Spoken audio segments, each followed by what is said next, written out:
हर माँ बाप की एक ही परेशानी, बच्चा इंटेलिजेंट तो है पर पढ़ता नहीं, या बच्चा पढ़ता तो है पर इंटेलिजेंट नहीं। हेलो दोस्तों, कैसे हैं आप? मैं हूं आपका होस्ट और दोस्त आशुतोष स्वामी। स्वागत है आप सबका आपके अपने YouTube channel dare to be unique की student study related problem solution series में पार्ट सेकंड।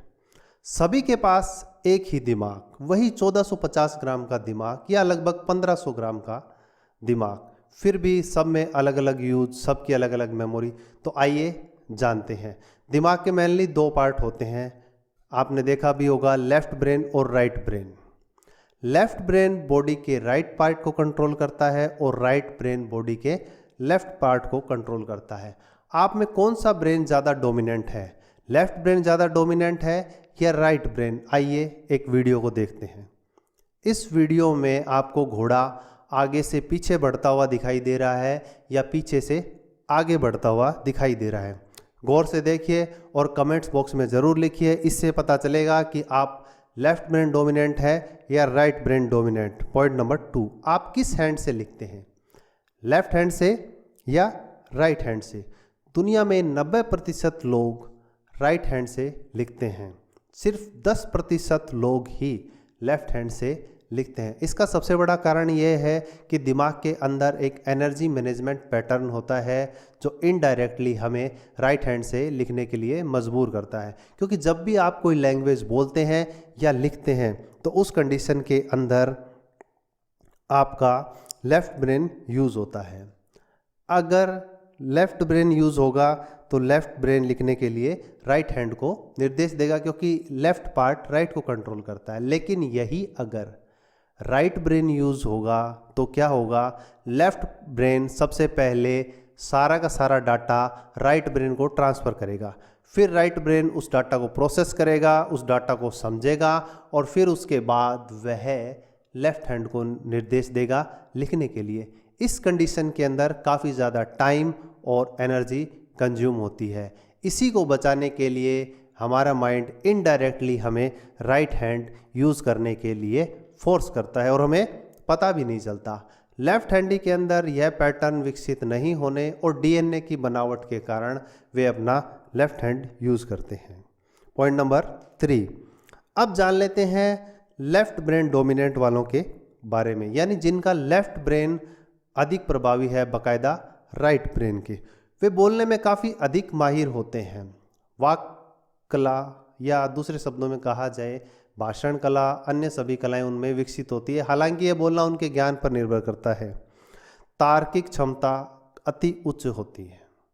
तर्क करना, वाद विवाद करना इन्हें अच्छा लगता है। भाषण और वाद विवाद प्रतियोगिता में भी ये बढ़ चढ़कर भाग लेते हैं। इमोशनल पर लेफ्ट ब्रेन डोमिनेंट का अच्छा कंट्रोल होता है। ये आसानी से अपने इमोशन जाहिर नहीं करते। ये सब काम लगभग प्लानिंग करके करते हैं, व्यवस्थित तरीके से, बिल्कुल अव्यवस्थित तरीके से नहीं करते। अब कुछ बात कर लेते हैं राइट ब्रेन डोमिनेंट के बारे में। इनमें तार्किक क्षमता की कमी होती है। अंक याद करना, गणना करने में या नाम याद करने में इन्हें परेशानी होती है, परंतु इनकी सृजनात्मक क्षमता अति उच्च होती है।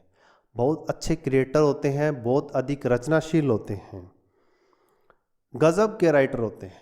लेखनी में इनकी कोई क्षमता का मुकाबला ही नहीं। वैचारिक रूप से बहुत अधिक गहरे होते हैं, बहुत डीप थॉटफुल होते हैं। रिसर्च में इनका इंटरेस्ट होता है। किसी भी काम को नॉर्मल वे से करने की बजाय ये लीक से हटकर करते हैं। अब जान लेते हैं कि किस कंडीशन के अंदर आप लेफ्ट ब्रेन का यूज़ करते हैं और किस कंडीशन के अंदर आप राइट ब्रेन का यूज़ कर रहे हैं। अगर आप दिशा का ज्ञान कर रहे हैं, पूर्व पश्चिम उत्तर दक्षिण दिशाएं किसी स्थान पर खड़े हैं, उसके बारे में ज्ञान कर रहे हैं, तो मान लीजिए, नहीं यकीन कीजिए, आप राइट ब्रेन का यूज़ कर रहे हैं। तर्क को समझने के लिए राइट ब्रेन का ही यूज़ होता है। किसी वस्तु स्थान से संबंधित तथ्यों को समझने के लिए राइट ब्रेन का ही यूज़ होता है। अगर आप किसी का चेहरा गौर से देख रहे हैं या कोई आपका चेहरा गौर से देख रहा है, उसे याद करने की कोशिश कर रहे हैं, तो यकीन कीजिए आप राइट ब्रेन का यूज़ कर रहे हैं। परंतु कुछ ऐसी भी कंडीशन होती है जहां लेफ़्ट और राइट दोनों ब्रेन साथ में यूज़ होते हैं। जैसे आपकी भाषा, बेशक आपकी भाषा आपके लेफ़्ट ब्रेन से आती है, यानी आप कोई भी भाषा है वो लेफ़्ट ब्रेन से बोलते हैं, परंतु उसका स्वर, टोन और संदर्भ राइट ब्रेन डिसाइड करता है। नहीं समझे? जैसे आप हिंदी बोलते हैं, लेकिन हिंदी भाषा ही आप अपने गुरुजी के सामने अलग टोन में, अलग स्वर में, माता पिता के सामने अलग स्वर में और दोस्तों के सामने अलग स्वर में बोलेंगे। या आप मारवाड़ी लैंग्वेज भी यूज़ करते हैं या अपनी कोई भी लोकल भाषा भी यूज़ करते हैं, तो हर जगह उसका संदर्भ और टोन बिल्कुल अलग अलग होगी।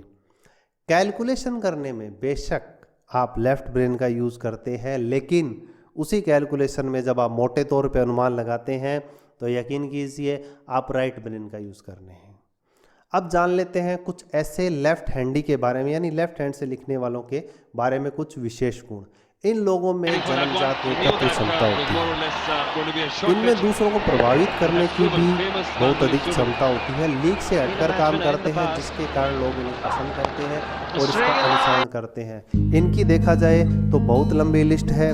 हमारे राष्ट्रपिता महात्मा गांधी, जिनका अभी हाल ही में 2 अक्टूबर को धूमधाम से जन्मदिन मनाया गया था, वे भी लेफ्ट हैंडी थे। अमेरिका के भूतपूर्व राष्ट्रपति बराक ओबामा, महान वैज्ञानिक अल्बर्ट आइंस्टीन, जिनका आईक्यू मिसाल दिया जाता है, वे भी लेफ्ट हैंडी थे। महान सदी के चित्रकार पिबालो पिकासो, वे भी लेफ्ट हैंडी थे। नेपोलियन बोनापार्ट, महान नेपोलियन बोनापार्ट, जिन्होंने भारत को खोजने निकले थे और अमेरिका की खोज कर ली, वे भी लेफ्ट हैंडी थे। हॉलीवुड की सुप्रसिद्ध अभिनेत्री एंजेलिना जोली, जिन्होंने अनेक हिट फिल्में दी है, वे भी लेफ्ट हैंडी है। हमारे देश के सदी के महानायक अमिताभ बच्चन, हरिवंश राय बच्चन के पुत्र अमिताभ बच्चन, वे भी लेफ्ट हैंडी है। इसके साथ साथ लक्ष्मी नारायण मित्तल, उद्योगपति, महान उद्योगपति, भारत के उद्योगपति, वे भी लेफ्ट हैंडी। तो दोस्तों, इस वीडियो से आपको ये पता चला कि आप लेफ्ट ब्रेन डोमिनेंट है या राइट ब्रेन डोमिनेंट है। इसका पता चला, इसका पता लगाइए और कमेंट्स बॉक्स में अगर वीडियो आपको बहुत अच्छा लगा है तो लाइक, कमेंट्स और सब्सक्राइब ज़रूर करिए। Thank you.